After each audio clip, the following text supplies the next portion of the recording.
काम करो ऐसा कि एक पहचान बन जाए, हर कदम ऐसा चलो कि निशान बन जाए। यहाँ जिंदगी तो हर कोई काट लेता है, जिंदगी जियो इस कदर की मिसाल बन जाए। नमस्कार दोस्तों, मैं उदय सिंह मैथ्स गुरु यूट्यूब चैनल पे आप सभी का हार्दिक स्वागत करता हूँ। और आज हम लोग डिस्कस करेंगे टीजीटी मैथमेटिक्स 2016 का पेपर, जिसमें प्रश्न संख्या 51 से लेके 75 तक के प्रश्न हम लोग हल करेंगे। और ये पिछली क्लास का लेक्चर 2 का प्रश्न था। इस प्रश्न में थोड़ी सी मिस्टेक हुई थी, इसे हम लोग यहाँ पे ठीक करते हैं। देखिएगा, लिखा हुआ था limit x tends to 1 minus root x divided by cos inverse x बराबर है ना। हमें क्या करना है, सबसे पहले यहाँ पे अप्लाई करके देख लेना है। क्या करो, सबसे पहले आप यहाँ पे लिमिट अप्लाई करके देख लो। ये कितना हो जाएगा, 1 माइनस का 1 हो जाएगा डिवाइडेड बाई कॉस इनवर्स 1 का मतलब क्या हुआ, कॉस 0 है ना। इनवर्स और फंक्शन दोनों एक साथ आए, हट जाएंगे, ये 0/0। अच्छा, 0/0 कैसी फॉर्म है, अनडिफाइंड फॉर्म है। अनडिफाइंड फॉर्म जब भी आएगी तो हमें क्या करना है, एल हॉस्पिटल रूल का यूज करना। Maximum question UP TGT PGT के जो आते हैं वो एल हॉस्पिटल रूल पे बेस्ड होते हैं, है ना। लिमिट वाले, limit x tends to 1 minus का रूट x दिया गया है डिवाइडेड बाई में लिखा हुआ कॉस इनवर्स x। ऊपर आप करिए एल हॉस्पिटल रूल अप्लाई करेंगे, ये हो जाएगा लिमिट x टेंड्स टू 1 और ये हो जाएगा 1 का 0 हो जाएगा, 0 माइनस का इसका हो जाएगा 1/2 अंडर रूट एक्स है ना। क्योंकि अंडर रूट एक्स है ना, इसका डिफरेंशिएशन करना है। देखो हो जाएगा, ये हो जाएगा x की पावर में 1/2। डिफरेंशिएशन क्या होता है, 1/2 यानी n इंटू एक्स की पावर n-1 n-1 हो जाएगा, तो 1/2 हो जाएगा। x की पावर में माइनस का 1/2 बचेगा, यानी कि नीचे लाओगे तो इससे x की पावर में 1/2 होगा। इसका मतलब क्या हुआ, 1/अंडर रूट एक्स, यानी कि इसका क्या होगा differentiation 1/2 root x divided by cos inverse का क्या होता है, माइनस अंडर रूट 1 माइनस का एक्स स्क्वायर। चलिएगा, अब हमें क्या करना है, 1 रख देना है। लिमिट अप्लाई कर दो। लिमिट अप्लाई करेंगे, उससे पहले थोड़ा सा साइन से सॉल्व कर लेते हैं, माइनस माइनस हटा देंगे और ये हो जाएगा लिमिट x टेंड्स टू 1, ऊपर ले जाएंगे, ये हो जाएगा रूट 1 माइनस का x square divided by 2 root x. यहाँ पे x इक्वल टू 1 पुट कर दीजिए, रख दीजिए अंडर रूट, ये हो जाएगा 1 माइनस 1 डिवाइडेड बाई 2 रूट 1। ऊपर कितना हो गया, 0/2, यानी कि कितना हो गया 0। कौन सा ऑप्शन सही होगा, ए ऑप्शन करेक्ट हो जाएगा। चलेगा, इसके बाद 51 देखेंगे। प्रश्न संख्या 51 कह रहा है, समीकरण दिया गया है हमें एक, है ना, समीकरण कॉस इनवर्स 1 माइनस ए स्क्वायर 1 प्लस ए स्क्वायर। अब देखिए यहाँ पे tan है, इसका मतलब कि यहाँ पे भी tan वाले टर्म बनना चाहिए, है ना। कॉस इनवर्स है, इनवर्स को हटाने के लिए अंदर से भी कॉस वाला टर्म बनना चाहिए। देखिए हम कोई फॉर्मूला ऐसा तलाशेंगे, हमने पढ़ा है कि cos थीटा बराबर cos 2 थीटा बराबर होता है 1 minus tan square theta divided by 1 plus tan square theta. अगर हम a को tan थीटा मान लें, यहाँ बन जाएगा 1 माइनस tan स्क्वायर थीटा और नीचे 1 प्लस tan स्क्वायर थीटा, यानी कि cos 2 थीटा बन जाएगा। b को हम 5 मान लें, है ना, यहाँ पे मान लेते हैं a इक्वल टू कितना मान लें, tan थीटा। ये थीटा बराबर कितना निकल के आ जाएगा, थीटा बराबर आ जाएगा tan इनवर्स a। और इसी तरह से b को मान लें tan इनवर्स 5, है ना, तो ये क्या दे देगा हमें, 5 बराबर आ जाएगा tan इनवर्स b। अच्छा, यहाँ पे रखेंगे, पहले यहाँ रखते हैं हम लोग cos inverse 1 minus tan square theta बटे 1 प्लस tan स्क्वायर थीटा। ये वाला term 1 minus tan square theta बटे 1 plus tan square theta cos 2 theta बन जाएगा। यानी कि अब हमारे पास कन्वर्ट होके कितना आ जाएगा, cos inverse cos 2 theta plus, फिर बीच माइनस है, माइनस रहेगा, है ना, cos इनवर्स, अब देखो ये 1 माइनस tan स्क्वायर 5 बटे 1 प्लस tan स्क्वायर 5, ये बन जाएगा cos का 2 is equal to 2 tan inverse x, है ना। अब देखो इनवर्स फंक्शन, किसी ट्रिग्नोमेट्रिक फंक्शन और उसका इनवर्स दोनों एक साथ आए हुए हैं, कैंसिल आउट हो जाएंगे, यानी कि यहाँ क्या बचा, 2 थीटा माइनस यहाँ पे 2 is equal to 2 tan inverse x। अब देखो 2 दोनों तरफ से कॉमन लेके काट दो, यहाँ पे थीटा माइनस का 5 इज इक्वल टू आ जाएगा tan इनवर्स x। थीटा की जगह पे रखोगे tan इनवर्स a, माइनस 5 की जगह पे रखोगे tan inverse b is equal to दिया गया है tan इनवर्स x। यहाँ पे हो जाएगा tan इनवर्स, फॉर्मूला हो जाएगा a minus B divided by 1 plus A B is equal to tan inverse x। ठीक है, इन tan इनवर्स दोनों तरफ से कैंसिल हो जाएगा, x इज इक्वल टू बचेगा a minus B divided by 1 plus A B. कौन सा ऑप्शन सही हो जाएगा? बी वाला ऑप्शन करेक्ट हो जाएगा। देखेंगे यहाँ पे 52, प्रश्न संख्या 52, एक समकोण त्रिभुज दिया गया और उसकी भुजाएं दी गई है। हमें पता है ये है समकोण त्रिभुज, है ना। समकोण त्रिभुज यानी कि राइट एंगल ट्राइंगल एक ऐसा ट्राइंगल होता है जिसमें एक कोण 90 अंश का होता है और 90 अंश के सामने वाली भुजा को हाइपोटेनस यानी कर्ण कहा जाता है। इसके अलावा जो शेष दो भुजाएं होती हैं उन्हें आधार और लंब कहा जाता है, यानी कि परपेंडिकुलर, लंब यानी कि परपेंडिकुलर, बेस यानी कि आधार कहा जाता है। ठीक है, पाइथागोरस थ्योरम देखिएगा यहाँ पे। पहले यहाँ पे हम ये डिसाइड कर लें कि इन तीनों भुजाओं में सबसे बड़ी भुजा कौन सी है। क्या है? एक भुजा ए दी गई है, एक ए आर दी गई है, एक ए आर स्क्वायर दी गई है। डिसाइड करना है, यही बहुत ही अच्छा कीमती खेल है डिसाइड करना। देखिए यहाँ पे दिया गया है प्रश्न में उसमें कि R is less than 1, R की वैल्यू 1 से क्या है? छोटी है। 1 से छोटी वैल्यू हम 1/2 ले लें क्या? एक से तो छोटा है ना 1/2, ले लीजिए ए, और ये ए इंटू आर की वैल्यू 1/2 ले रहे हैं हम। एक से छोटी वैल्यू कोई भी ले लीजिए आप, 1/3 भी ले सकते हैं। बस हमें सिर्फ डिसाइड करना है इसे, तो 1/4 हो जाए। अब देखो ये ए हो गई, ये a/2 हो गई और ये a/4 हो गई। ये एक है, ये आधी है और ये चौथा ही है। सबसे बड़ी भुजा कौन सी हुई? ये वाली हुई, यानी कि यही भुजा कर्ण होगी। ये हमारी कर्ण हो गई और ये हो गई मान लेते हैं आधार और ये हो गई a/4, है ना। चलेगा, कर्ण का वर्ग बराबर कितना होता है? हाइपोटेनस का स्क्वायर हो जाएगा। पाइथागोरस थ्योरम क्या कहती है? हाइपोटेनस का square is equal to base का स्क्वायर प्लस परपेंडिकुलर का स्क्वायर, यानी कि ये हो जाएगा a/2, है ना। सॉरी, हमने थोड़ी सी गड़बड़ी ये कर दी, हमें y2 थोड़ी रखना है, तो वो वाली भुजा पहले वाली रखनी है, तो हम इसे देखने के लिए किया था, ये तो देखने के लिए किया था, है ना, कौन बड़ी। चलिए, तो यहाँ पे a हो गई और यहाँ पे आप ar ले लो और यहाँ पे ar स्क्वायर ले लो। ठीक है, तो कर्ण का वर्ग a square is equal to ar का स्क्वायर प्लस ar स्क्वायर का स्क्वायर। अब देखिएगा ए स्क्वायर, यहाँ पे ए स्क्वायर कॉमन ले लो, तो यहाँ क्या बचेगा? आर स्क्वायर और यहाँ पे बच जाएगा आर स्क्वायर का स्क्वायर, है ना। ए स्क्वायर से स्क्वायर कैंसिल हो जाएगा, यहाँ पे 1 बचेगा, है ना। यानी कि ये हो गया आर स्क्वायर का स्क्वायर प्लस का आर स्क्वायर माइनस का 1 इक्वल टू 0। अब देखो ये आर स्क्वायर में एक द्विघात समीकरण दिया गया है, तो हम यहाँ पे सीधी धाराचार सूत्र लगाएंगे, तो आर स्क्वायर बराबर कितना हो जाएगा? माइनस का बी यानी बी आर स्क्वायर यानी कि इसका गुणांक, है ना। ये कितना हो जाएगा? या आप चाहो तो थोड़ा सा, अगर आपको लगता है कि सर ये क्या चक्कर है, आर स्क्वायर कैसे आ गया यहाँ पे, तो देखिएगा हम एक काम कर लेते हैं, यहाँ पे आर स्क्वायर को हम एक्स मान लेते हैं, आर स्क्वायर को एक्स मान लिया, तो कितना हो जाएगा? X square plus x minus का 1 इक्वल टू 0। अप्लाई करेंगे, एक्स इक्वल टू कितना हो जाएगा? माइनस का बी यानी कि एक्स का गुणांक माइनस का 1 plus minus under root B square यानी कि 1 का स्क्वायर माइनस का 4 a इंटू सी का हो जाएगा माइनस का 1, 4ac बटे 2a, 2 इंटू 1। ठीक है, कैलकुलेट करेंगे, माइनस का 1 प्लस माइनस अंडर रूट हो जाएगा 5 बट्टा में 2। अब देखिएगा एक बार प्लस चिन्ह ले लेते हैं हम, प्लस चिन्ह लेंगे तो x बराबर क्या आ जाएगा? माइनस का 1 है प्लस का 5 हो जाएगा अंडर रूट 5, है ना, 5 अंडर रूट 5 बट्टा में 2, यानी कि x इक्वल टू हो गया अंडर रूट 5 माइनस का 1 बट्टा। कौन सा ऑप्शन सही हो जाएगा? ए ऑप्शन करेक्ट हो जाएगा, 52 ए ऑप्शन करेक्ट हो जाएगा।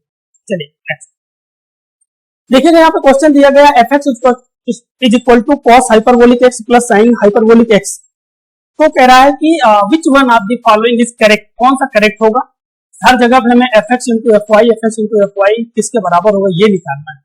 देखिएगा हम पहले इस फंक्शन को क्या करेंगे? सिंप्लीफाई करेंगे, है ना, थोड़ा सा सिंप्लीफाई करेंगे। एफ एक्स इक्वल टू दिया गया है कॉस हाइपरबोलिक एक्स प्लस और ये साइन हाइपरबोलिक एक्स।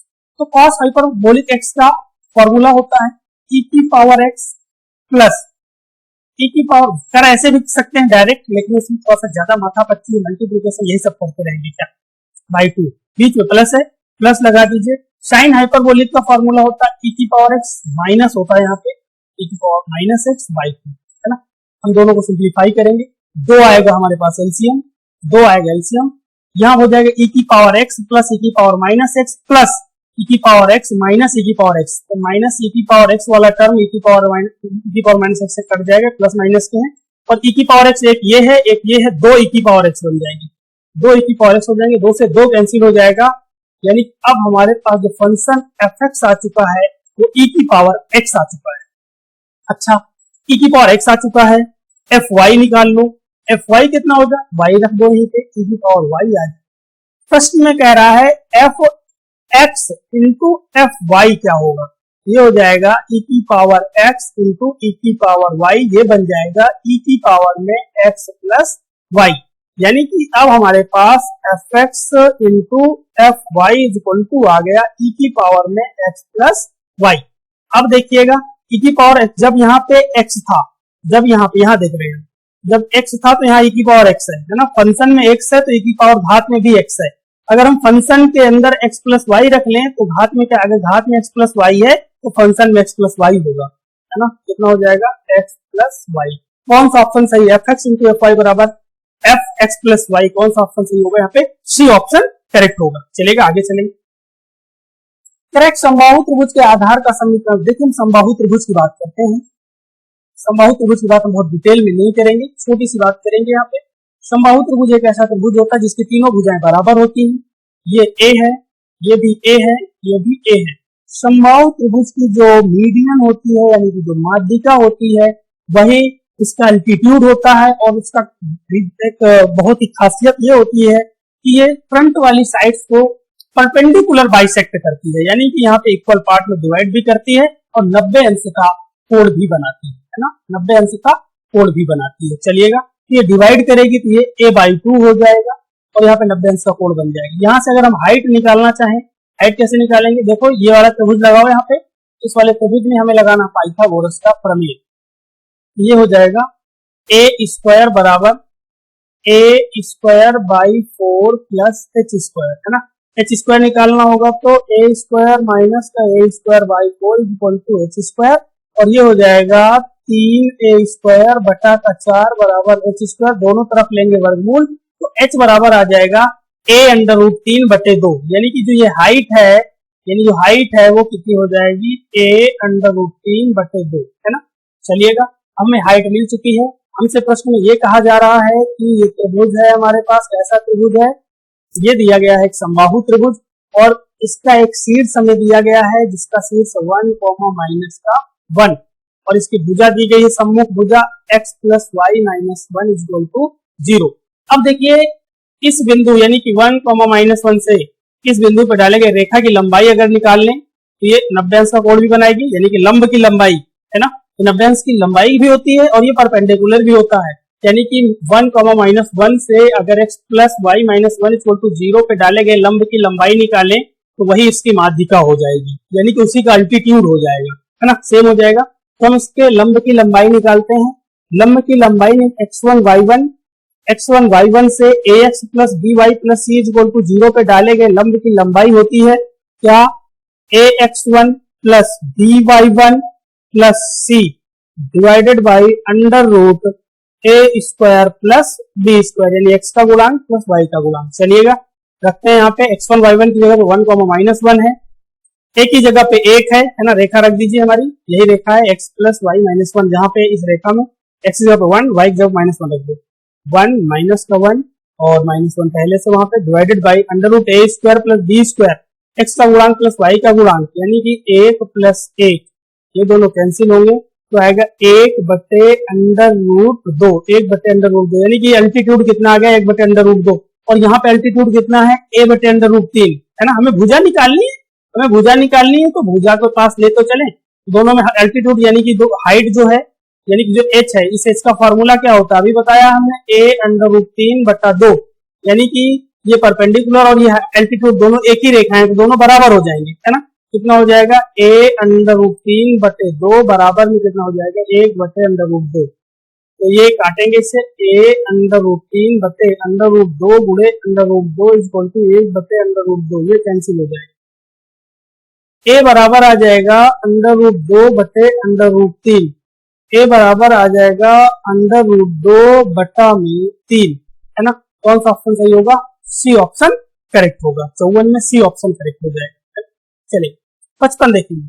55 में कह रहा है कि यदि कोई सरल रेखा है ना, यदि कोई सरल रेखा निर्देशांक अक्षों से अल्फा बीटा गामा कोण बनाती है, यानी कि निर्देशांक अक्षों से जो इनके एंगल दिए गए हैं है ना, अल्फा बीटा गामा दिए गए हैं, और इनके कोसाइन क्या हो जाएंगे, ये हो जाएगा कॉस अल्फा और ये बन जाएगा कॉस बीटा और ये बन जाएगा कॉस गामा। इसे एल से डिनोट करते हैं, इसे एम से डिनोट करते हैं और इसे एन से डिनोट करते हैं। और हम लोगों ने एनसीईआरटी में 12th में ही पढ़ा है कि 3D में l square plus m square plus n square is equal to होता है 1। यानी कहने का मतलब ये है कि cos square alpha plus cos square beta plus cos square gamma है ना, कॉस स्क्वायर गामा इस कितना हो जाएगा 1। एक काम करेंगे, क्योंकि हमें यहाँ निकालना क्या है, sign square alpha plus sign square beta plus sign square gamma की वैल्यू क्या होगी।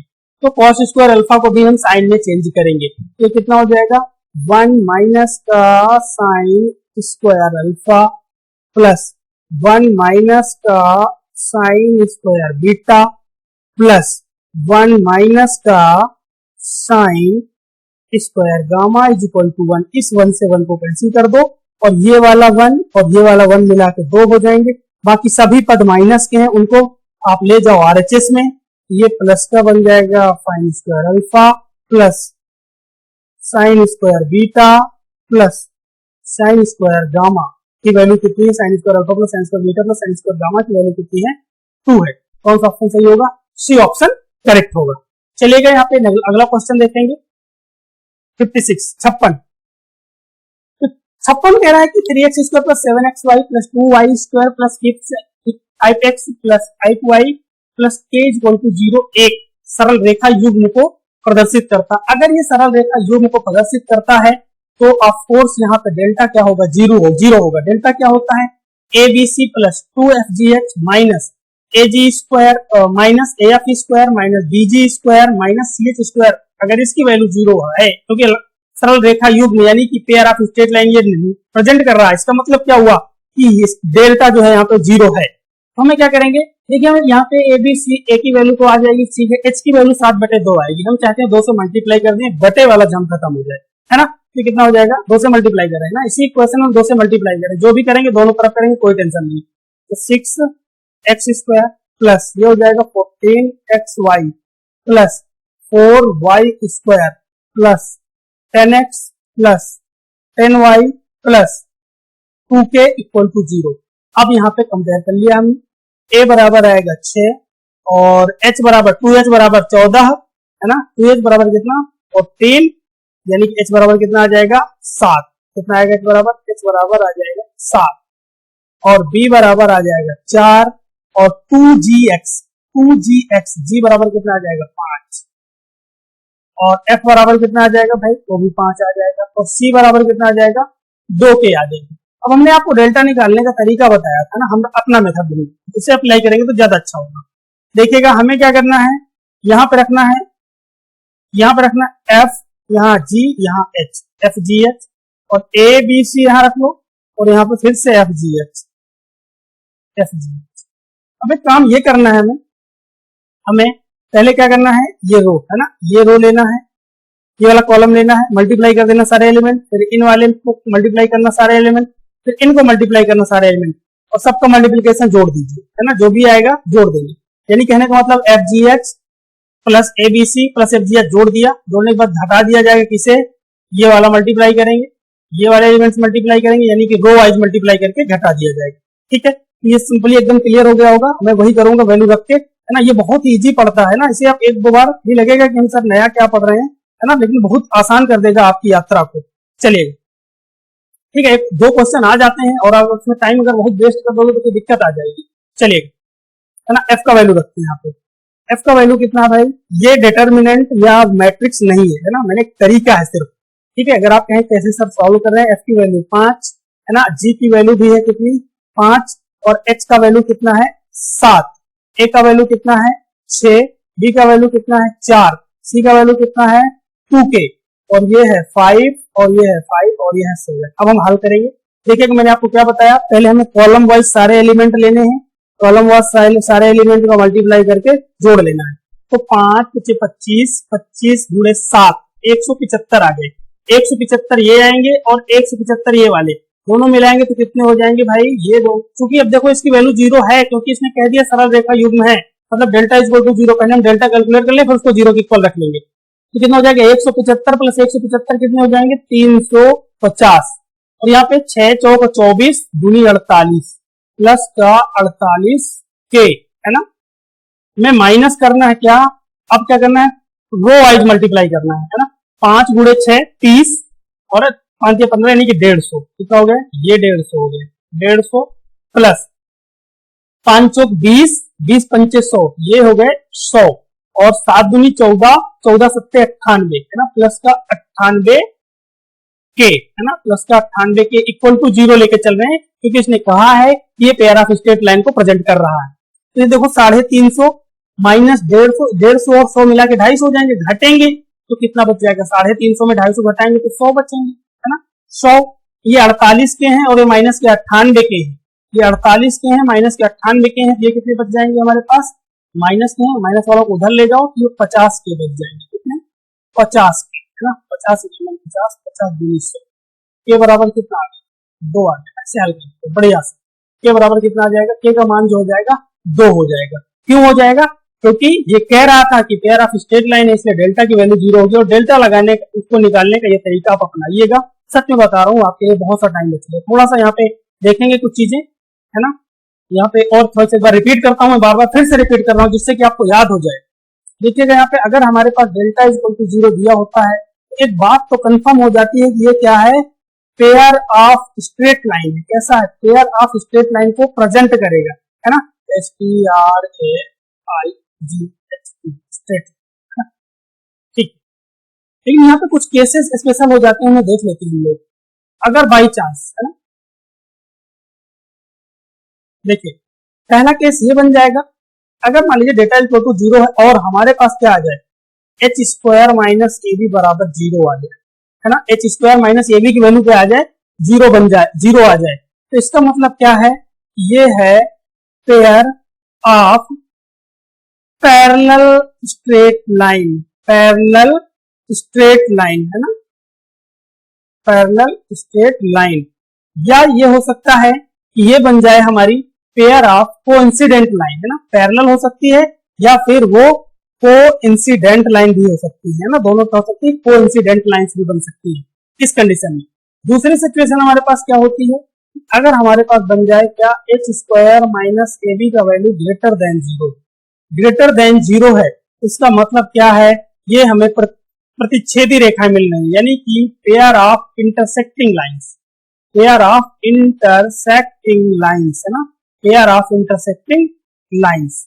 बाई चांस अगर हमें मिल जाए किसकी वैल्यू, h² माइनस AB की वैल्यू ग्रेटर देन 0 मिल जाए, क्या मिल जाए, ग्रेटर देन 0, इसका मतलब हुआ कि ये हो सकता है pair of imaginary lines, pair of imaginary lines, है ना, काल्पनिक रेखाएं हो सकती हैं with real point of intersection, with real यानी कि जो पॉइंट होगा, पॉइंट ऑफ इंटरसेक्शन है वो रियल है, रियल पॉइंट ऑफ इंटरसेक्शन, है ना, इंटरसेक्शन, है ना। या दूसरे रूप हम ये भी कह सकते हैं कि हमें मिल जाएगा एक पॉइंट का लोकस मिलेगा, क्या मिलेगा, एक पॉइंट का लोकस मिलेगा, है ना, पॉइंट का लोकस मिलेगा। तीनों कंडीशन याद रखना यहाँ पे। अगर h² माइनस AB होता है तो हमारे पास h² माइनस AB की कंडीशन में pair of parallel straight line या कोइंसिडेंट लाइन होगा, और h² minus AB greater than 0 मिलता है, ग्रेटर देन 0 मिलता है, h² minus AB greater than 0 मिलता है, इसका मतलब कि पेयर ऑफ इंटरसेक्टिंग लाइंस अगर होगा, और h² minus AB less than 0, है ना, लेस देन 0, ये लेस देन 0 है, तो pair of imaginary lines with real point of intersection यानी कि पॉइंट लोकस मिलेगा, इस कंडीशन में हमें बिंदु मिलेगा। चलेगा, आगे चलेगा।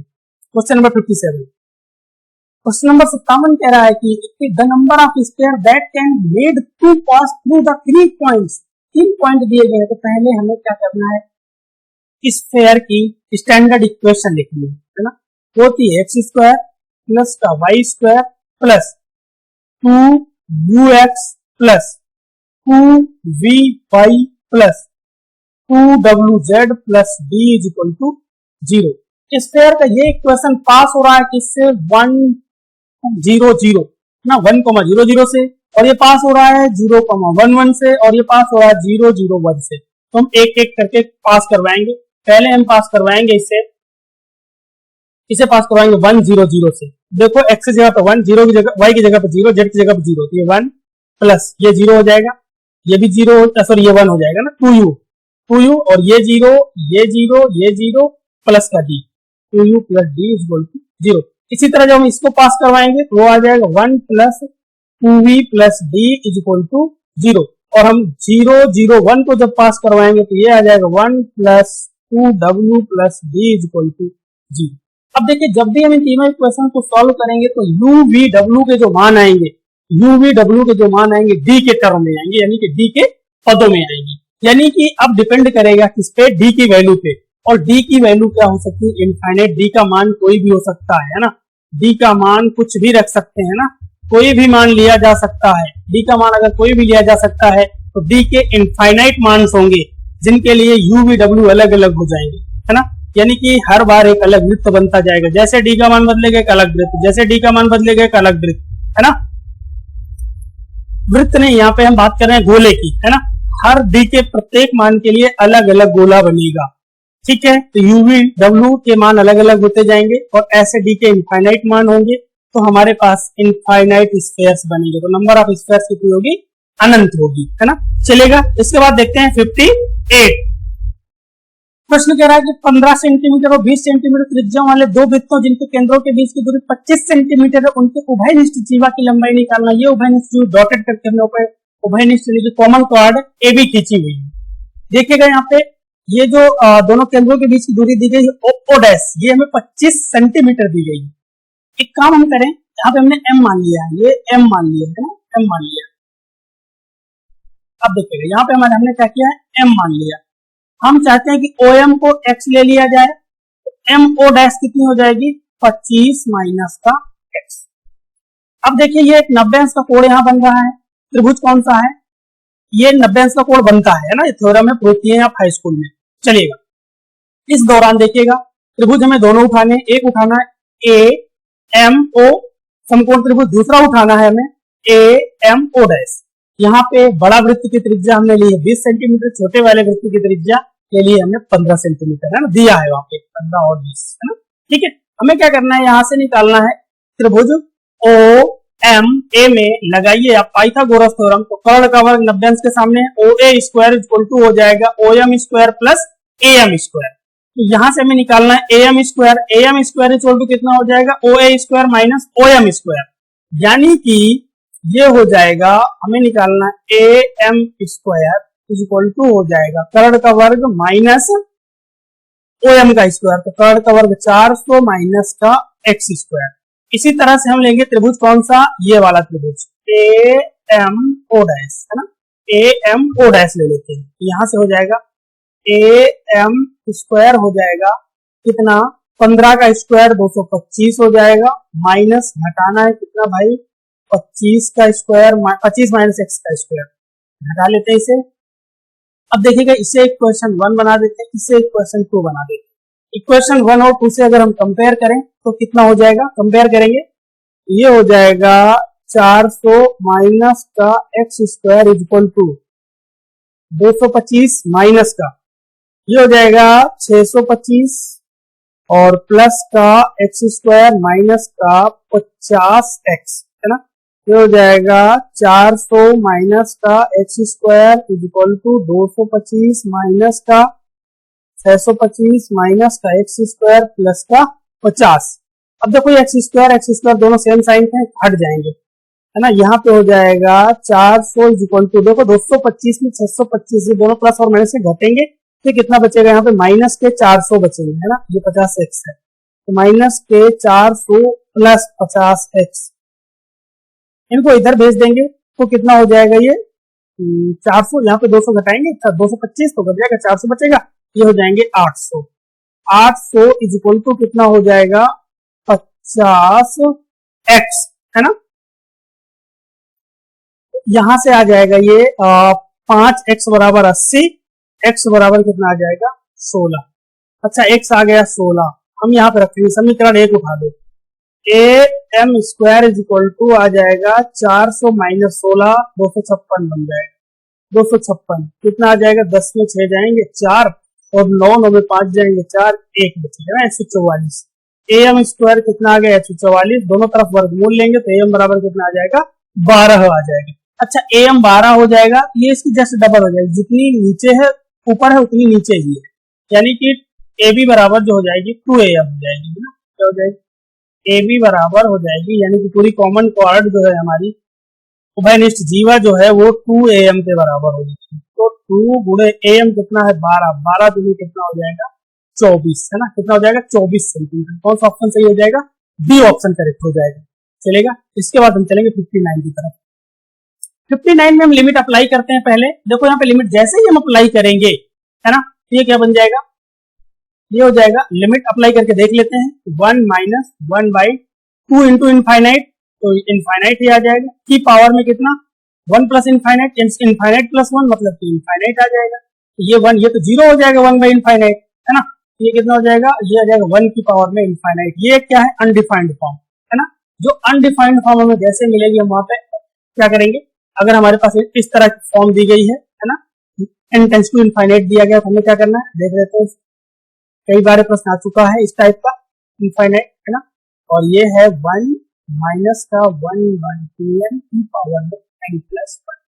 इस सिचुएशन में क्या करते हैं, इसे e की पावर में लिखते हैं, e की power limit n tends to infinite, और जो हमारे पास घात होती है उसे इनटू में ले आते हैं, घात को हम इनटू में ले आए n प्लस 1 इनटू, और जो अंदर ये हमारे पास बेस था उसमें एक घटा देंगे, 1 माइनस का 1 की पावर 2 माइनस 1, है ना, इस 1 से ये 1 कट जाए, ठीक है। अब कितना बचा यहाँ पे n प्लस 1 ना, माइनस देखो यहाँ पे अंदर बचेगा, थोड़ा सा और लिख लेते हैं, e की पावर में हो जाएगा limit n tends to infinite, और ये n प्लस 1 बटे हम लिख रहे हैं n, और यहाँ पे निकाल ले रहे हैं माइनस का 1/2 बाहर, ठीक है। अब देखिएगा e की पावर में माइनस का 1/2 और उसके आगे है limit n tends to infinite, और देखो n बटे n प्लस 1 बटे n करेंगे, इसे किया आएगा 1 प्लस 1/n। जब भी लिमिट इनफाइनाइट में होती है तो हमें क्या करना होता है, हमें बनाना होता है यहाँ पे 1/n का फॉर्मेट, है ना, जिससे क्या हो, से 0 किया जाए, e की पावर लिमिट अप्लाई कर दीजिए 1/2 इनटू, ये कितना हो जाएगा भाई, ये 1 प्लस 1 बाई इनफाइनाइट, है ना, ये हो जाएगा e की पावर में माइनस का 1/2, है ना, माइनस का 1/2, इसका मतलब 1 बटे e की पावर में 1/2, यानी 1 बटे अंडर रूट e से लिखा जाएगा। कौन सा ऑप्शन सही हो जाएगा, बी ऑप्शन करेक्ट होगा। चलिएगा क्वेश्चन नंबर 60 अटेम्प्ट करिएगा, बताइएगा यहाँ पे कौन सा ऑप्शन सही होगा। फर्स्ट में कह रहा था derivative of the function y is equal to 3x plus 1 at the point x is equal to 0 is, x is equal to 0 पे इस फंक्शन का डेरिवेटिव क्या होगा, 3 माइनस 3 0 नॉन एग्जिस्टिंग। चलिएगा कमेंट सेक्शन में कमेंट करके बताइएगा। देखिएगा यहाँ पे हम देखते हैं, यहाँ पे मॉडुलस x की जो मॉडुलस x जो होता है उसका जो ग्राफ होता है वो क्या होता है, इस तरह का ग्राफ होता है मॉडुलस x का, है ना, मॉडुलस x का इस टाइप का ग्राफ होता है ना। यहाँ पे हमें 4 मिलती है, ठीक है। यहाँ पे देखते हैं तो ये 3x प्लस 1 है, अच्छा प्लस 1 हो रहा है तो इसका ग्राफ थोड़ा सा क्या हो जाएगा, 1 यूनिट ऊपर चला जाएगा, मान लेते हैं यहाँ पे 1 यूनिट हो रही है, और 3 लगा हुआ तो थोड़ा सा और चिपट जाएगा, थोड़ा सा और चिपट जाएगा, इस टाइप का हमें ग्राफ इसका मिलेगा, है ना, इस टाइप का ग्राफ हमें मिलेगा, सीधी रेखा रहेगी, है ना, ऐसा नहीं रहेगा कि चिंता सा अलग सा रहेगा, थोड़ा सा चिपट जाएगा 1 यूनिट ऊपर, है ना, इसका ग्राफ जो होगा 1 यूनिट ऊपर गया और थोड़ा सा चिपट जाएगा 3x की वजह से ऐसे होगा। लेकिन देखिए यहाँ पे जो नोट करने वाली पॉइंट बात यह है कि हमें जब भी इस तरह का कॉर्नर मिलता है ना, इस तरह का कोना मिलता है जहाँ पे, इसका मतलब ये होता है कि ये जो फंक्शन है वो डिफरेंशिएबल नहीं है। जैसे ही हमें कॉर्नर मिला, है ना, कहीं भी कॉर्नर मिला तो ये मानते हैं कि ये फंक्शन जो होगा डिफरेंशिएबल नहीं है, इसका डेरिवेटिव एग्जिस्ट नहीं करेगा, क्या हो जाएगा, नॉट एग्जिस्टिंग, है ना, नॉट एग्जिस्टिंग हो जाएगा। चलेगा, डी ऑप्शन करेक्ट होगा। आगे चलते हैं 61। देखो 61 में कह रहा है कि y equal to sine x और y equal to cos x. हमें क्या करना है, पहले इन दोनों के ग्राफ बनाने हैं।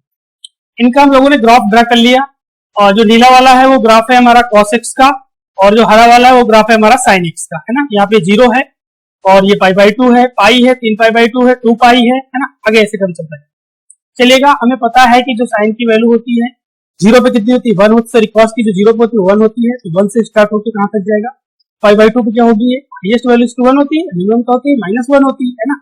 यहाँ पे आया 0, फिर से 0 से जाएगा कहां पे 1, 0, 3 पाई बाई 2 की वैल्यू फिर क्या हो जाएगी, इसकी 0 हो जाएगी, है ना।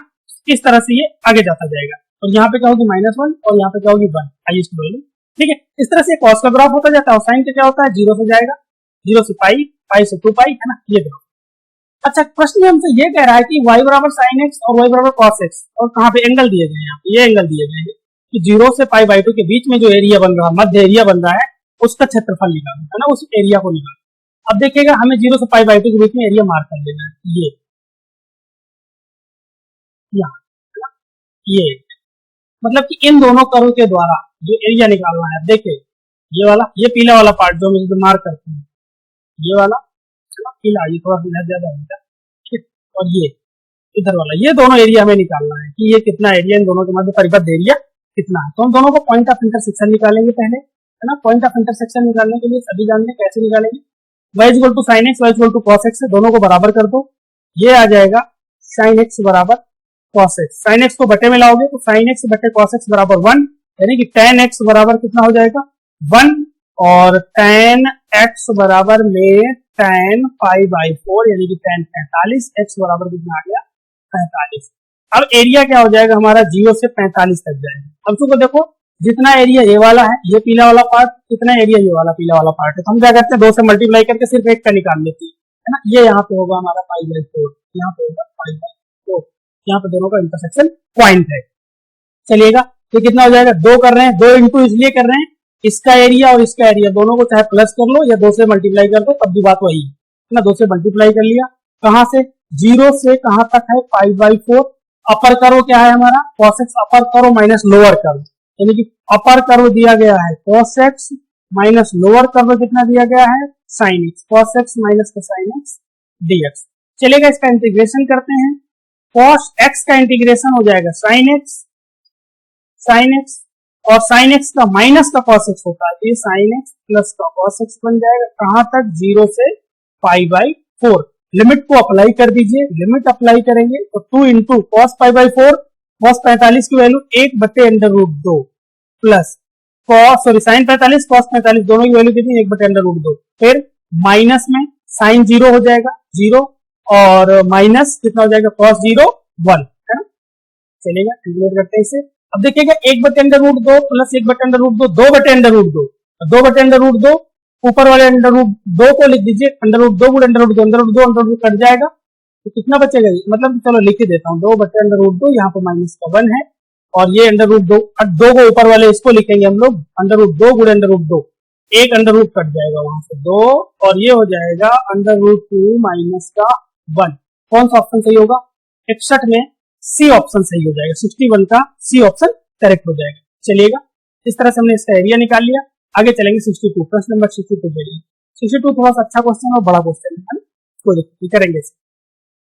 देखिए यहाँ पे लिखा हुआ है और d x of y plus 4xy is equal to x cube. इसकी हम लोग करेंगे कंपेरिजन, किससे कंपेरिजन करेंगे, d x of y plus p y is equal to q. तो देखिएगा यहाँ पे p बराबर कितना है 4x और q बराबर कितना है x की घात 3, है ना। अब देखिएगा हमें क्या करना है, सबसे पहले इंटीग्रेटिंग फैक्टर निकालना होता है। Integrating factor I is equal to क्या हो जाएगा, होता e की पावर इंटीग्रेशन कितना p dx, p की वैल्यू कितनी है 4x और ये कितना dx, ये हो जाएगा e की पावर 4x का यानी कि हो जाएगा x स्क्वायर बाई 2, कटेगा तो कितना हो जाएगा 2x स्क्वायर, ये निकल के आ गया। अब देखिएगा हमारा इक्वेशन क्या हो जाएगा, इक्वेशन जो होगी, इक्वेशन क्या हो जाएगी, इक्वेशन होती है y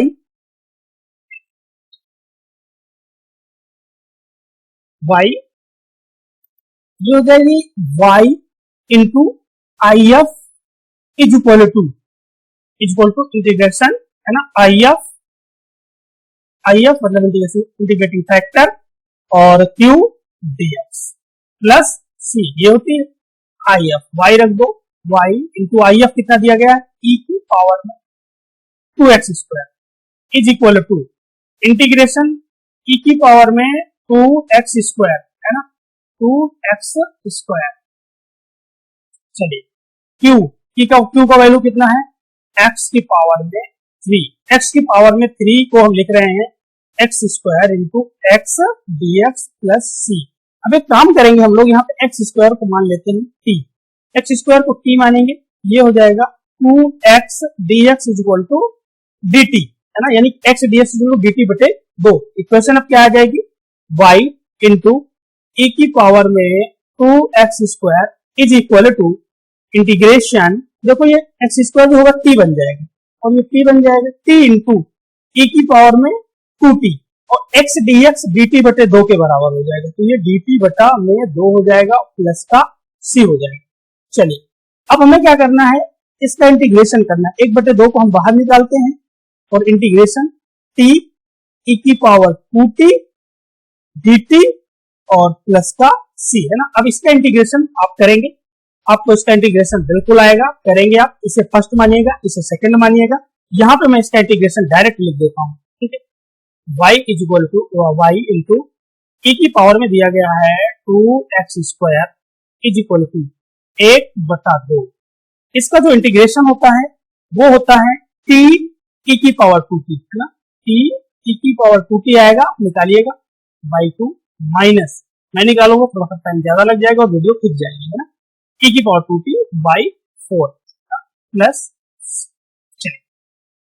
अब प्रश्न क्या कह रहा है, y 0 इज इक्वल टू 0, अगर x की जगह पे 0 रखा जाए तो y क्या हो गई 0, तो y की जगह पे 0 और x की जगह पे 0 रख दीजिए, यहाँ से c का मान हमें निकल जाएगा। देखिए यहाँ 0 रखेंगे ये तो 0 ही हो जाएगा, इक्वल टू 1/2, ये भी कितना हो जाएगा 0 हो जाएगा, अंदर वाला ये 0 हो जाएगा माइनस का, और ये बन जाएगा हमारा e की पावर 0, भाई x स्क्वायर इक्वल टू 2 है, इसकी x का मान 0 है तो y t का मान भी तो 0 आएगा, तो डायरेक्ट रख लीजिए, कोई दिक्कत नहीं, 0 रख लीजिए। ये भी हो जाएगा e की पावर 0 का मतलब 1 यानी 1/4 प्लस c, है ना, तो c यानी कि माइनस 1/8 प्लस c यानी कि c बराबर कितना आ गया 1/8। अब हमारी इक्वेशन क्या बन जाएगी, y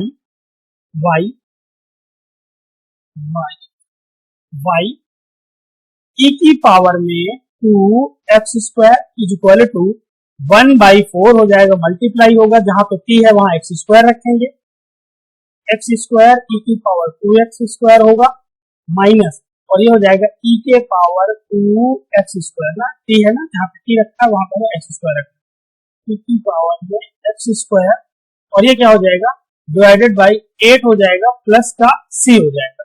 चलेगा, अब हमें क्या करना है, यहाँ पे e की पावर 2x स्क्वायर से दोनों तरफ भाग दे देंगे, दोनों तरफ भाग देंगे तो कितना बचेगा, ये y बच जाएगा, y इज इक्वल टू ये बन जाएगा x स्क्वायर बटा में 4 माइनस ये बन जाएगा 1/8 और ये बन जाएगा प्लस का c का वैल्यू आ चुका है हमारे पास 1/8, यहाँ भी रख लीजिए, 1/8 इंटू e की पावर में हो जाएगी माइनस का 2x स्क्वायर, ना ऊपर चला जाएगा। अच्छा, अब फंक्शन में हमसे ये कहा गया, ये हमारा फंक्शन आ गया है, हमसे कहा गया है limit x tends to yx का मान क्या होगा, हम यहाँ निकाल रहे हैं इसे, limit x tends to 0 yx, लिखिएगा limit x tends to 0 yx को रख लीजिए, यहाँ पे कितना दिया गया है x स्क्वायर बाई 4 माइनस का 1/8 प्लस का 1/8 e की पावर में माइनस का 2x स्क्वायर। चलेगा, जहां पे x है वहां 0 रखिए, ये 0 हो जाएगा, माइनस का 1/8 प्लस का 1/8 इंटू e की पावर 0 का मान फिर वही से 1 आ गया, तो 1/8 माइनस का प्लस का 1/8 दोनों कैंसिल हो जाएंगे, कितना आ जाएगा 0 आ जाएगा, कितना आ जाएगा 0, और कौन सा मान सही हो जाएगा 62 में ऑप्शन ए करेक्ट हो जाएगा। चलिएगा आगे 63 है ना, 63 में क्या कह रहा है कि दो बल F1 और F2 दिए गए हैं, हमें कह रहा है एक कण पर कार्य करते हैं तथा कण को बिंदु कितने और कितने से, मतलब बिंदु 0, 1, 2 से बिंदु 1, -2, -3 पर विस्थापित करते हैं तो कुल किया गया कार्य है चलिएगा, सबसे पहला काम होगा हमारा नेट बल निकाला जाए, यानी कि नेट बल कितना हो जाएगा, दो बल है यहाँ पे, दोनों बलों को जोड़ दिया जाएगा। F is equal to F1 plus F2 है ना, यानी कि हमें क्या निकालना है, I माइनस का J प्लस का K, जोड़ना है किसे, 4I और प्लस का 2J प्लस का 3K, जोड़ेंगे तो कितना आ जाएगा, तो I और 4I कितने हो जाएंगे, 5I, और यहाँ पे माइनस का I प्लस का 2J यानी प्लस का J हो जाएगा, और यहाँ पे प्लस का 4K हो जाएगा। ये नेट बल निकल आया हमारा, है ना, बल निकल आया। फिर क्या कह रहा है, कण को बिंदु, इस बिंदु से इस बिंदु पर विस्थापित किया जाता है ना, ये बिंदु हमारा A है, S से यहां तक ले गया गया, B तक इस कण को विस्थापित किया गया। तो अब हमें निकालना है क्या, विस्थापन निकालना है, यानी कि B निकालना है। B बराबर क्या हो जाएगा, ये हो जाएगा B माइनस A, है ना, B माइनस A मतलब कि B का स्थिर सदिश माइनस B का पोजीशन वेक्टर माइनस A का पोजीशन वेक्टर, तो कितना हो जाएगा 1 माइनस 0, तो 1 बचेगा यानी कि I बन जाएगा। फिर माइनस का 2 और माइनस का 1, तो माइनस का 3J बन जाएगा। फिर इसके बाद 3 माइनस 2 यानी कि प्लस का K बन जाएगा, है ना, प्लस का कितना बन जाएगा।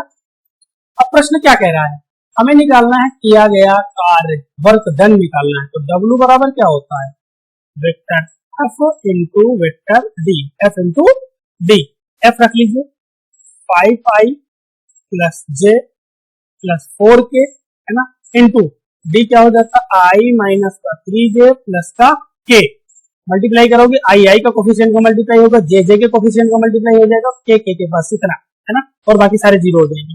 तो कितना हो जाएगा 5, J वाला जैसे होगा तो माइनस का 3 और प्लस का K का कैसे मल्टीप्लाई 4, 5 4 9, 9 में 3 गए 6 यूनिट, है ना, कितना आएगा 6 इकाई, यानी कि 6 यूनिट हो जाएगा। कितना बल लग रहा है, फिर कितना कार्य हुआ, 6 यूनिट का वर्क हुआ। चलेगा 64 यानी कि 64 देखेंगे। 64 में भी कह रहा है कि बिंदु the moment of the force, moment of the force 3I plus 4J minus 5K, यहाँ पे फोर्स हमें दिया गया है, फोर्स यानी कि F कितना दिया गया है, ये दिया गया है हमें force 3I plus 4J minus 5K, cap लगा हुआ है ना, ये भी वेक्टर होता है, कोई दिक्कत नहीं, देखिए इज इक्वल टू, है ना, I cap J cap K cap, देखिएगा यहाँ पे इकट्ठ सदिश। चलिएगा F लिखा हुआ, हमसे क्या कह रहा है, I माइनस 2J पर लगे बल 3I का बिंदु इसके परितः, ना, I minus J plus K के परितः। तो देखिए अब हमें निकालना है यहाँ पे R निकालना है, तो R कैसे निकालेंगे, थ्रू द पॉइंट में, है ना, क्या, थ्रू द पॉइंट में माइनस कर देंगे क्या, अबाउट द पॉइंट को, अबाउट द पॉइंट माइनस कर देते हैं। यानी अगर हिंदी में बात करें तो जिस बिंदु पर बल लगा हो, है ना, जिस बिंदु पर बल लगा हो, बिंदु जिस पर बल लगा हो माइनस कर देते हैं बिंदु जिसके परितः निकालना हो, है ना, बिंदु जिसके परितः निकालना हो। चलेगा, माइनस करते हैं इसे, ये कितना हो जाएगा, थ्रू द पॉइंट कितना दिया गया हमारा I minus 2J, I minus का 2J में घटा देना है किसे, अबाउट द पॉइंट। तो अबाउट द पॉइंट कौन सा है, I minus J plus K, I minus का J प्लस का K, सबट्रैक्ट करेंगे तो कितना हो जाएगा, I से I खत्म हो जाएगा, है ना, I से I क्या हो जाएगा, कैंसिल हो जाएगा, तो कितना बचेगा, इधर बचेगा माइनस का 2J प्लस का J, यानी कि माइनस का J हो जाएगा और माइनस का K हो जाएगा। अब हमें निकालना है यहाँ पे टाउ, यानी कि बल लागुड़, है ना, बल लागुड़ बराबर क्या होता है, R क्रॉस F, है ना, R क्रॉस F। अब हमें निकालना है यहाँ पे टाउ, R क्रॉस F, ये होता है I और ये है J और ये है K, और R आ चुका है हमारे सामने, देखो ये है 0 और ये है माइनस का 1 और ये भी कितना माइनस का 1, और F कितना दिया गया 3 और ये 4 और ये माइनस का 5। कैलकुलेट कर लेते हैं इसे, I इंटू ये छूट जाएगा, ये छूट जाएगा 5 प्लस 4, है ना, 5 प्लस 4 कितने हो जाएंगे, 9 हो जाएंगे। माइनस का जे, ये वाला माइनस का होता है, ये छूटेगा, ये छूटेगा, 0+3, 0+3 मतलब 3 प्लस के इंटू के छूटेगा तो ये हो जाएगा 0+3 है ना, 0+3 ये हो जाएगा, मतलब ये आ जाएगा 9i माइनस का 3j और प्लस के 3k है ना, यानी कि कौन सा ऑप्शन सही हो जाएगा, ये हो जाएगा डी ऑप्शन, क्या हो जाएगा, करेक्ट हो जाएगा। यानी कि हमारे पास 64 में जो ऑप्शन करेक्ट होगा वो कौन सा होगा, डी होगा। चलिएगा आगे 65 एक बेहतरीन क्वेश्चन देखिएगा, यहाँ पे हमें एक प्रॉपर्टी लगानी पड़ेगी। हम जानते हैं कि a to b f d x is equal to होता है limit a to b f a, दोनों लिमिट को जोड़ देते हैं और एक्स को घटा देते हैं, डी एक्स इसके बराबर होता है। वही सेम काम यहाँ पे करना है। पहला वाला इसमें दे रखा है कि आई इज इक्वल टू -1 से 1 और log 2 माइनस का x divided by 2 plus x और ये dx। कोई बात नहीं, हमें लिमिट अप्लाई करना है, i बराबर ही रहेगा, दोनों को जोड़ लेते हैं इधर, 1 और upper limit lower limit 1 minus x, मतलब ये दोनों कैंसिल हो जाएंगे, यानी सिर्फ माइनस का जहां जहां x है वहां माइनस का x कर देंगे, लिमिट हमारी वही रहेगी यहाँ पे 1, और ये जहां जहां x है वहां माइनस का x रख दीजिए, ये हो जाएगा 2 प्लस x बन जाएगा, और ये फिर से 2 माइनस x और ये dx। अब दोनों को जोड़ लेते हैं, ये इक्वेशन पहली थी, ये दूसरी थी, आफ्टर ये प्रगुण लगाने के बाद, ये प्रॉपर्टी लगाने के बाद, ये हो गया 2i इज इक्वल टू -1 से 1 जोड़ लेंगे, ये आ जाएगा log, देखो log m plus n, log mn के बराबर होता है, तो हम m को लिख लेते हैं mn, और ये 2 plus x into m into n ना, ये होता है log m plus log n बन जाएगा यहाँ पे, और ये क्या हो जाएगा log mn के बराबर हो जाएगा, तो हम mn लिख देते हैं, m ये लिख लिया हमने और n को भी लिख देते हैं, ये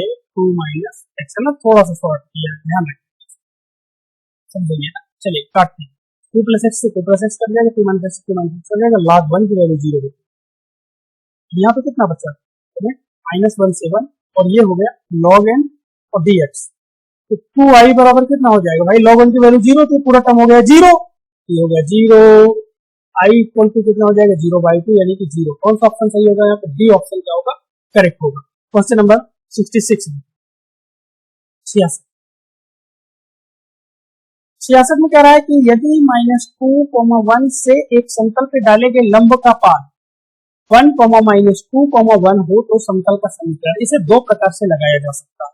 इस प्रश्न को हम दो प्रकार से कर सकते हैं। देखिए हम एक प्लेन बनाते हैं, पहले तो आपको एक एक्चुअल मेथड बता देते हैं जिस मेथड से लगाया जाए, पहले मेथड लगा देते हैं कैसे निकालते हैं। तो ये मान लीजिए हमारे पास एक प्लेन है ना, ये एक प्लेन है, एक समतल है, इस समतल पे एक बिंदु है, एक लंब डाल दिया गया, लंब डालो यहाँ से, एक बिंदु है यहाँ से लंब डाल दिया, बिंदु के निर्देशांक हमें दिए गए हैं -2, 1, 0, और ये लंब के पाद के निर्देशांक भी दिए गए हैं, फुट ऑफ परपेंडिकुलर -1, -2, 1 दिया गया है। अच्छा, हमें इस समतल का समीकरण निकालना है। किसी समतल का समीकरण होता है a into x1 y1, z1 से जाने वाले समतल का समीकरण जो होता है a into x minus x1 plus b into y minus y1 और प्लस, पहले हम समीकरण बता रहे हैं ऐसे ही ना, z माइनस z1 से सेटिस्फाइड करके भी निकाला जा सकता है, क्योंकि इस प्लेन की इक्वेशन में ये फुट ऑफ परपेंडिकुलर जो है 1, -2, 1 यानी कि लंब का पाद जो बिंदु दिया है, जिस समीकरण को सेटिस्फाइड कर देगा वो उसका आंसर हो जाएगा। लेकिन मैं निकालने का आपको एक्चुअल मेथड पहले बता रहा हूँ, फिर उसको सेटिस्फाइड करेंगे, एग्जाम में हम सेटिस्फाइड ही करवाएंगे, ठीक है। चलिएगा, पहले हमें ए निकालना है। ए क्या होता है, डायरेक्शन कोसाइंस होते हैं, है ना, डायरेक्शन कोसाइंस होते हैं। कैसे निकाले जाएंगे, ए निकलेगा हमारा x2 माइनस x1, ये है हमारा x1, ये है y1 और ये है z1 है ना, और ये है x2 y2 z2। ए निकल के आएगा यहाँ पे, ए निकल के आएगा x2 माइनस x1, माइनस का 2 माइनस का 1 माइनस का 3 बन जाएगा, और बी निकल के आएगा y2 माइनस y1, है ना, y2 माइनस y1 1 प्लस 2 कितना हो जाएगा 3, और सी निकल के आएगा Z2 माइनस Z1, तो ये माइनस का 1 यहाँ पे रख दीजिए। ये हो जाएगा हमारा a, यानी कि माइनस का 3x माइनस x1। x1 का वैल्यू कितना है 1 है ना, 1 प्लस b का वैल्यू निकल के आया 3, y माइनस y1 यानी कि प्लस का 2 बन जाएगा, प्लस c का वैल्यू माइनस का 1 आया है तो माइनस कर देंगे 1 इंटू ये z माइनस z1 का वैल्यू कितना है 1 इज इक्वल टू 0। क्या होता है, इक्वल टू 0 होता है ना। ये हो गई हमारी इक्वेशन। चलेगा, माइनस का 3x प्लस का कितना, माइनस का 3x और प्लस का 3 हो जाएगा, प्लस 3y प्लस 6 माइनस का z माइनस प्लस का 1 इक्वल टू 0। 6 3 9 1 10 है ना। ये हो जाएगा 10 इक्वल टू, ये हो जाएगा 3x और ये माइनस का 3y और ये प्लस का z है ना। 3x माइनस का 3y प्लस का z इक्वल टू 0, यानी कि ये वाला समीकरण जो था 3x माइनस का 3y प्लस z, यानी कि सी वाला ऑप्शन क्या होगा, 66 में सी ऑप्शन करेक्ट होगा। अब देखिए इस ये क्वेश्चन था, ये क्वेश्चन दी गई थी, ये करेक्ट है। ये अगर इस पॉइंट को यहाँ पे 1, -2, 1 को सेटिस्फाइड करवा दे, डायरेक्ट आंसर निकाला जा सकता था, है ना। यानी कि हमें करने की जरूरत नहीं थी। यानी कि क्या लंब का पाथ क्या दिया गया है 1, ये x की जगह पे ये रखो, y की जगह पे ये रखो, z की जगह पे ये रखो, सेटिस्फाइड कर देगा इसे। देखो यही इसी ऑप्शन को देखो, सबको करोगे 3x माइनस का 3y प्लस z, x की जगह पे रखना है 1, 3 हो जाएगा, माइनस 3, y की जगह पे रखना माइनस का 2, तो 3 दूनी 6 प्लस का 6 और प्लस उसकी जगह पे 2, 6 2 8 है ना। ये कितना हो जाएगा, x की जगह पे 1 रखना है और इसकी जगह पे कितना रखना है, कौन सा ऑप्शन था हमारे पास, 3x minus 2y plus z है ना, सी वाला ऑप्शन सही है। 3x हो जाएगा, ये माइनस का है। अच्छा ये माइनस का, माइनस को 2 तो इसे प्लस का कर देगा, इसे क्या करेगा प्लस का कर देगा, प्लस का कर देगा। और यहाँ पे हमने 2 कैसे ले लिया, यहाँ तो 1 ही है, 1 है ना। 6 3 9 1 10, देखो यहाँ पे ये वाला आ रहा है ना, RHS आ रहा है ना, इसको मतलब सेटिस्फाइड कर रहा था। डायरेक्ट हमें इस इक्वेशन को टिक कर देना था, हमें हल नहीं करना था इसे। चलेगा आगे चलिए। 67 एक बेहतरीन क्वेश्चन है, शानदार, इसका जवाब आप दीजिएगा। एक बार वीडियो को पॉज करिए और तुरंत इसका सॉल्यूशन करिए, उसके बाद कमेंट सेक्शन में इसका जवाब दीजिए। चलिए यहाँ पे दिया गया, देखिए हमें निकालना है इसकी value 2a plus b plus c है ना, हम इसकी वैल्यू निकालेंगे। लेकिन इससे पहले यहाँ से हमें कुछ जरूरतें पड़ेंगी। हमसे ये भी बताया गया है कि ABC क्या है, यूनिट वेक्टर है। ABC क्या है, यूनिट वेक्टर। हम कुछ काम यहाँ कर लेते हैं। अच्छा ये यूनिट वेक्टर है तो इनके जो मॉडुलस होंगे वो क्या होंगे, इक्वल होंगे, यानी कि 1 हो जाएंगे। सबके मॉडुलस क्या हो जाएंगे, मॉडुलस ए का value, modulus B, mod A vector A, mod vector B, mod vector C, दोनों की वैल्यू, सबकी वैल्यू क्या हो जाएगी, 1 हो जाएगी। चलिएगा यहाँ पे a प्लस बी का होल स्क्वायर बराबर 8 दिया गया है, इसे हल कर लेते हैं पहले। Vector A plus vector B का होल स्क्वायर बराबर कितना दिया गया, 8। ये कितना हो जाएगा, मॉडुलस ए का स्क्वायर प्लस मॉडुलस बी का स्क्वायर प्लस कितना हो जाएगा, 2 वेक्टर ए डॉट वेक्टर बी, 2 वेक्टर ए डॉट वेक्टर बी बराबर कितना हो जाएगा 8। यहाँ से देखो इसकी वैल्यू 1 रखेंगे, इसकी वैल्यू 1 रखेंगे, 1 प्लस 1 2 हो जाएगा, 2 उधर घट जाएगा, 2ab 2 वेक्टर ए डॉट वेक्टर बी बराबर कितना हो जाएगा, 8 में 2 घटेंगे 6, यानी कि वेक्टर ए डॉट वेक्टर बी बराबर कितना आ गया 3। और सेम अगर इसको इसके बराबर लेंगे b प्लस सी का होल स्क्वायर बराबर 8, वो आ जाएगा vector b dot vector C बराबर 3। और इसी तरह से जब हम c प्लस ए का होल स्क्वायर बराबर 8 के लेंगे, वो आ जाएगा vector c dot vector a बराबर 3। ये सारी वैल्यू आ गई। अब हमें निकालना है किसका, 2a vector dot 2a vector plus vector b plus vector c का मॉडुलस की वैल्यू निकालनी है। एक काम करेंगे इसे, 2a plus 2b plus 2c, इसका स्क्वायर पहले करो, स्क्वायर करो तभी तो कुछ हो पाएगा। तो 2 ये हो जाएगा हमारे पास, इसका स्क्वायर होगा तो ये 4 और वेक्टर ए के मॉड का स्क्वायर प्लस वेक्टर बी के मॉड का square plus modulus vector C का स्क्वायर प्लस 2ab। तो 2 फॉर्मूले में होता है 2 यानी कि 4a डॉट बी है ना, यहाँ पे क्या बनेगा 4 वेक्टर ए dot vector b plus 2bc, तो 2 vector b dot vector c plus 4ca 4 vector c a है ना, ये होगा। चलिएगा करते हैं इसे।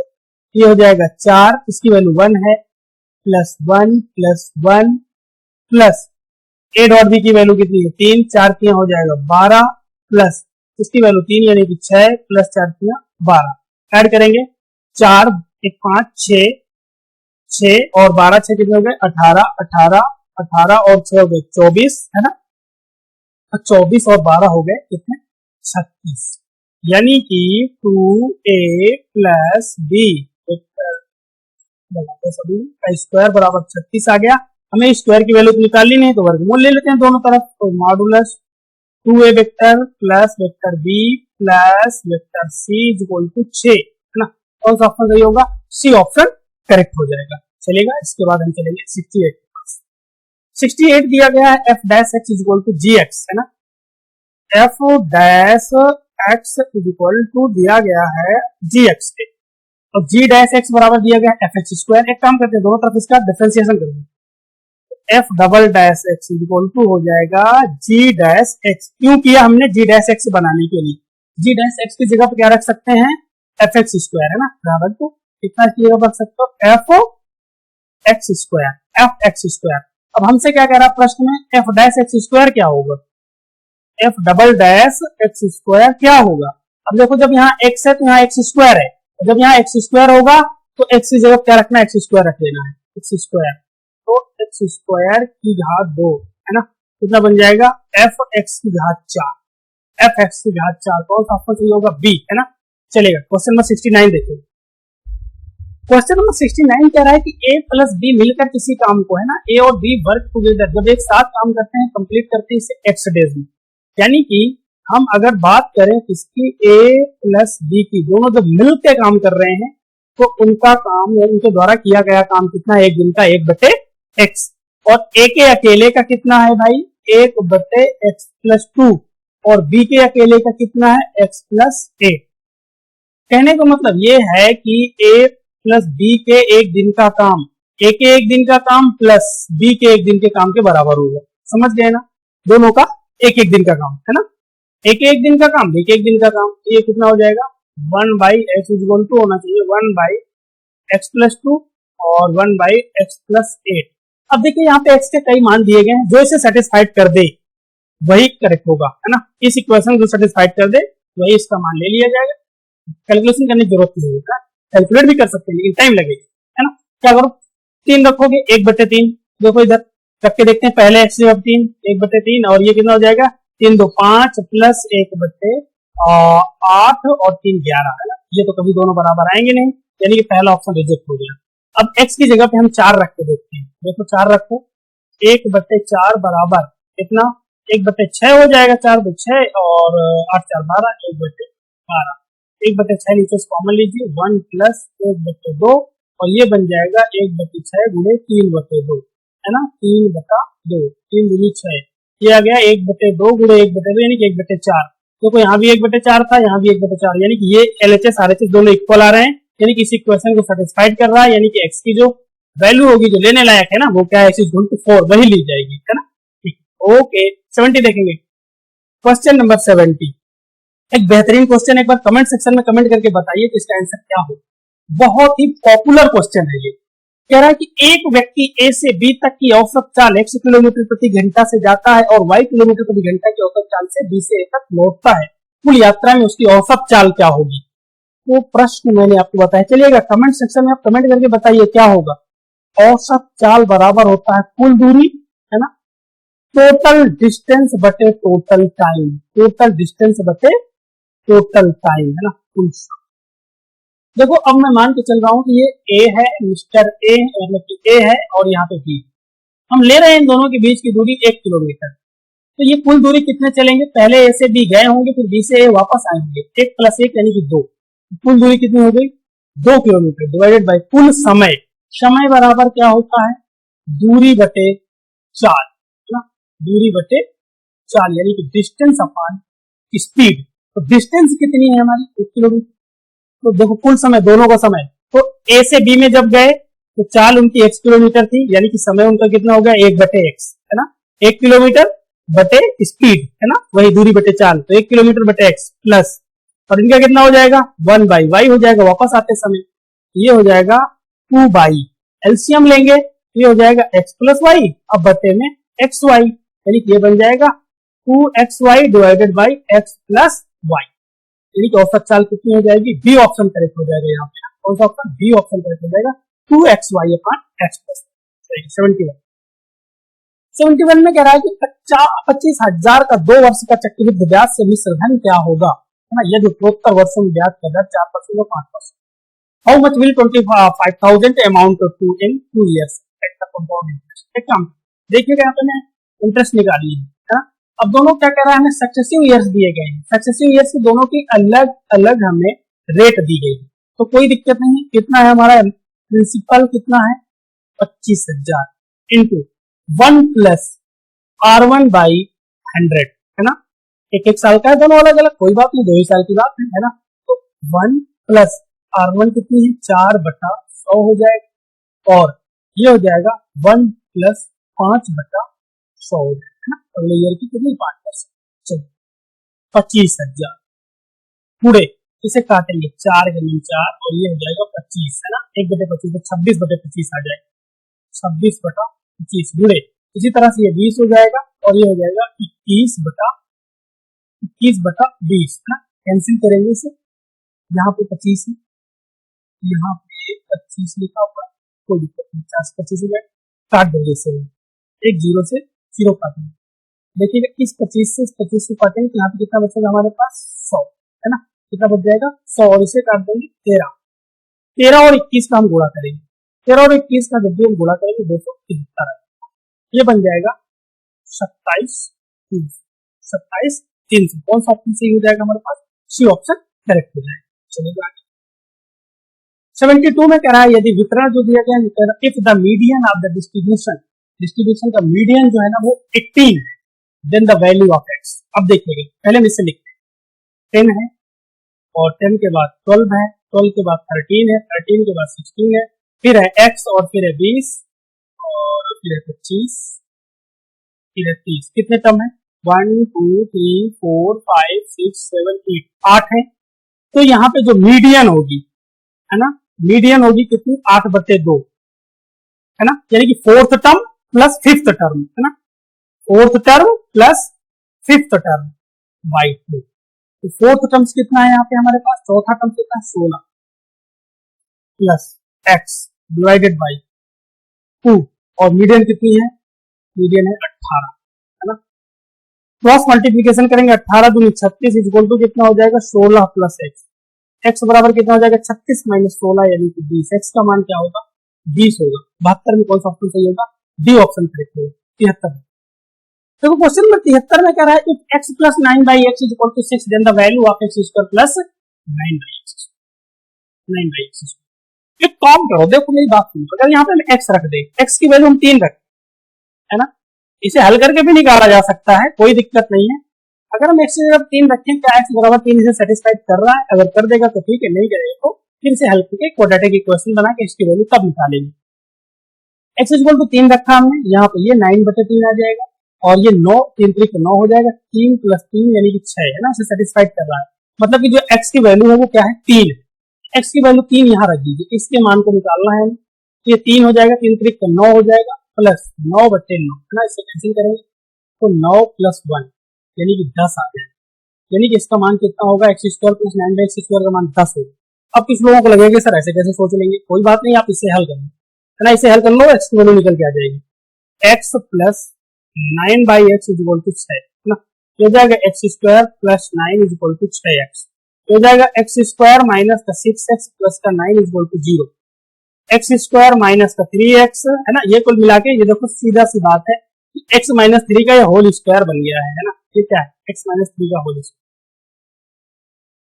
x माइनस 3 का whole square equal to 0, x equal to कितना है 3, बस x इक्वल टू 3 जैसे रख देंगे जैसे यहाँ पर करते हैं, है ना, दोनों तरीके से सोच भी कर सकते हैं, कभी कभी ये सोचना बड़ा आसान हो जाता है। चलिए आगे जाएंगे 74।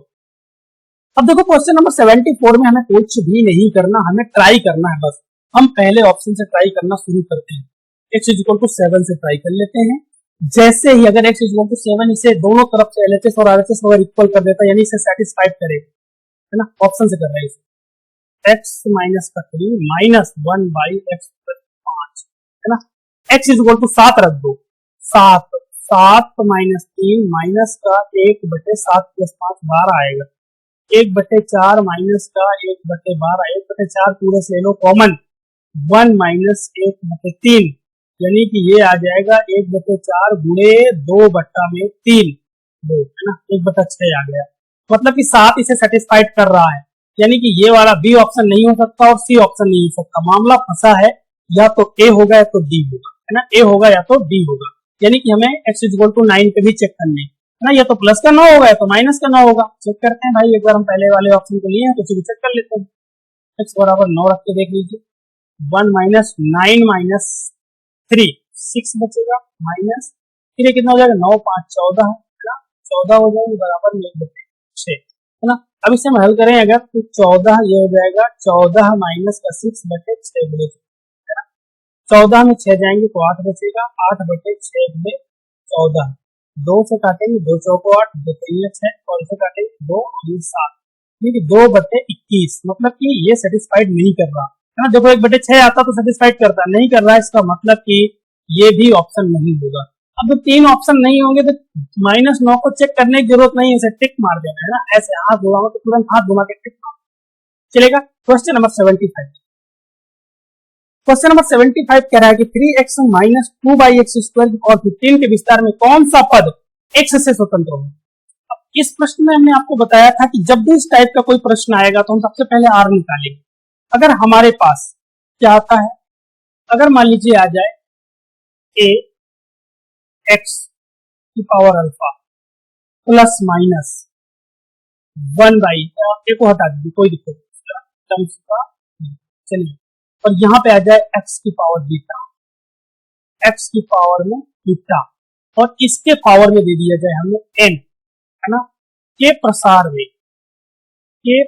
में x की पावर m का कभी भी गुणांक निकालना हो तो इसके लिए r का फॉर्मूला डायरेक्ट होता है, ये याद रखना, n alpha minus m divided by alpha plus beta, ये याद रखना ना। ये बार बार आपको मैं लिखूंगा नहीं, आपको याद रहना चाहिए। x की पावर अल्फा प्लस माइनस 1 की पावर x पावर बीटा की पावर n के प्रसार में x की पावर m के गुणांक के लिए हमेशा r बराबर तुरंत निकाल देंगे, ये याद रहना चाहिए। n alpha minus m, alpha क्या है ये आपके सामने है, बीटा क्या है ये यहाँ पे, n यहाँ पे है, x की पावर m यहाँ पे।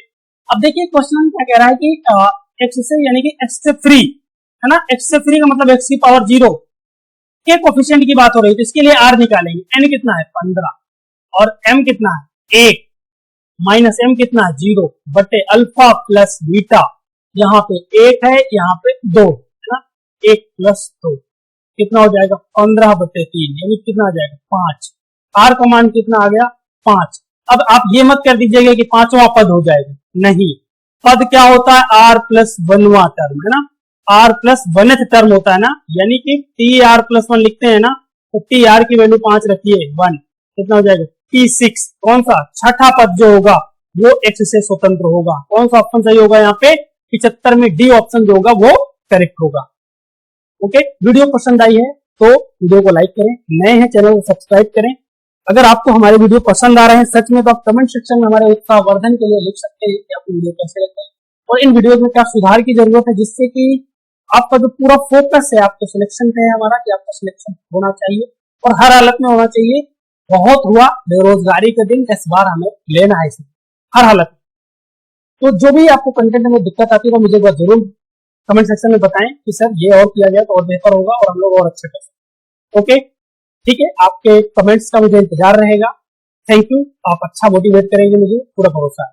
थैंक यू, जय हिंद, वंदे मातरम।